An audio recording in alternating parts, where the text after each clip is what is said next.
meeting me at the stage. Let's go. I'm Jelani Aladdin, and I play Kristoff in Frozen on Broadway. Welcome to Brownsville. This is where I grew up. First stop is going to be the only place to get my hair cut because I don't trust anyone else to cut my hair except for Pierre, who's my barber. I've been going here since I was 12 years old. Being an actor wasn't something I knew was a profession or a career or something I could do. My parents were very strict about education growing up. It wasn't until I went away to boarding school for high school, I did a program called A Better Chance. So they took students from inner city schools, took me out of Brooklyn, and they plopped me down into New Canaan, Connecticut, which is like the complete opposite. This program, you were required to do an after-school activity. They didn't want to play football. So they're like, audition for the musical and see what happens. So I auditioned for Seussical the musical, and somehow they cast me as the Cat in the Hat, which I was just like, what do I do now? And I had to learn how to act, sing, and dance. Towards the end, I was like, that's it, I'm done. Thank you so much for having me, it's been great. I was like, I'm not auditioning for the next show. One of my best friends pushed me against a locker and said, if you walk away from this, you're walking away from the rest of your life.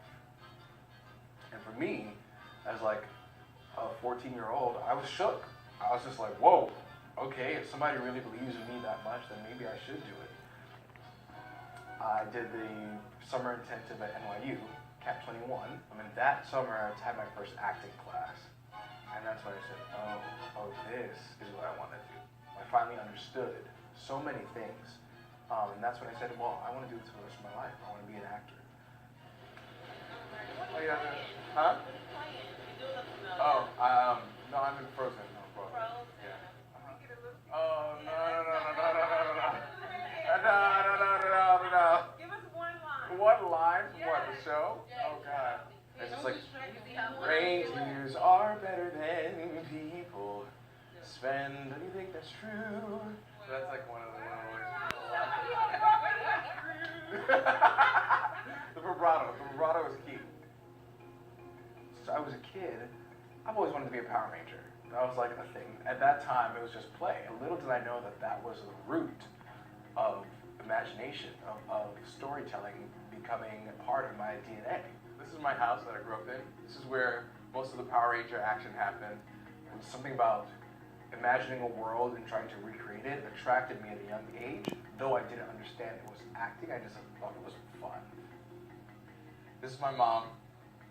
I'm very fortunate that as a black man in America with immigrant parents, that they always said yes and. They always said, okay, you want to do that? You be the best at it. I thank them every single day for that because that instilled in me a belief that so many young men who look like me don't have. I began singing when I was very young because my parents were very religious, are very religious, and so we would go to church every Sunday, and I began singing church songs. Very emotional for me to be here because this is where I began singing. That's making me cry because I'm just remembering, you know, like, Amazing Grace will always be my song of prayer. Oh, I remember so well. We were raised with this intense focus on if you want to get to this place, you gotta work to get to that place. It's not just gonna be handed to you. I went to an open call for Frozen. I guess it was only a week later, you know, I got a call saying, hey, can you come in for a pre-screen for Kristoff? And I was like, Kristoff, like, what is going on? This is like a white musical. They're not gonna cast me. And they're like, whatever. I'll go in, sure. So I went in for the pre-screen, left the pre-screen. 15 minutes later, I got a call from my manager, hey, they want you to come in tomorrow morning to meet the entire creative team and producers. And I was like, oh, okay, great. So you best believe that night I went back and watched the movie because I was like, okay, this could actually be happening. I went in, I did everything once for the team, and I remember Michael Grandish goes, anyone need anything else? Thank you. And I was like, oh my God, that's it. That's the end of the road. 20 minutes later, I got a call from my manager saying, you're going straight to final callbacks.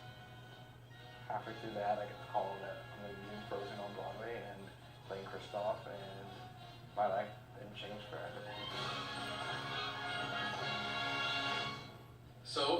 Yurt, and welcome to my dressing room.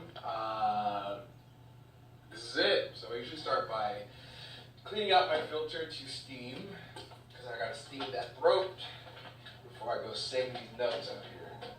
I'm gonna have some dinner. Tonight, I got poke, which is not at all what I normally eat. I normally eat like junk food, like chicken fingers and french fries and pizza. I apologize that my diet isn't better. But, you know, when I'm doing the show, I'm sweating so much that I like to actually eat a lot of things that are like carb and calorie full, because I'm going to lose it all by the end of the show anyway. But tonight we're doing poke. Tonight we are very happy. For a long time, I would look in the mirror and not be happy with what I was seeing. You know, I had a gap tooth as a kid. This industry is about how you look, right? How you look, how you sound. And it's difficult also being an African-American actor, because people expect something when you walk in the room. They expect you to sound a certain way and act a certain way. And until I learned through experience that you can redefine that definition, I was so scared. I've always felt not good enough. I felt not right enough, not black enough. I felt like my sound was always not enough. So, but yet I still try. You have to go in the process of learning to trust yourself. That you can just be you, and there will be a place for you. If there's not a place for you, then make a place for you. There's a lot of highs and lows. There's so many jobs you're going to be told no for. But the ones that you do get told yes for, they change you and they help you grow.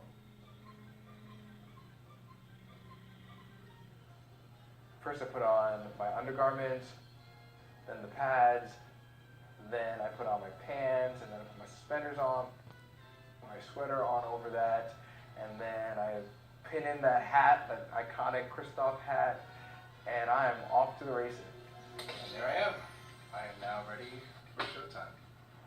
The feelings that I was feeling on opening night, I had like a sense memory where I feel like I'm about to cry, because the curtain rose. The first thought that went through my mind was, I'm making my family proud.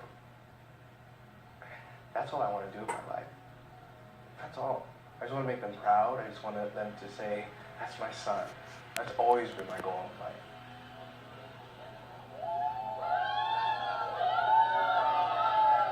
I go to the stage door, and there's so many people out there waiting all the time to, like, you know, just say thank you. I've gotten some very special moments where, you know, students, people of color have come up to me and been like, we're so thankful that you're in this, or young boys who are like, my dream role is now Christoph because of you, and that is exactly why I do my job.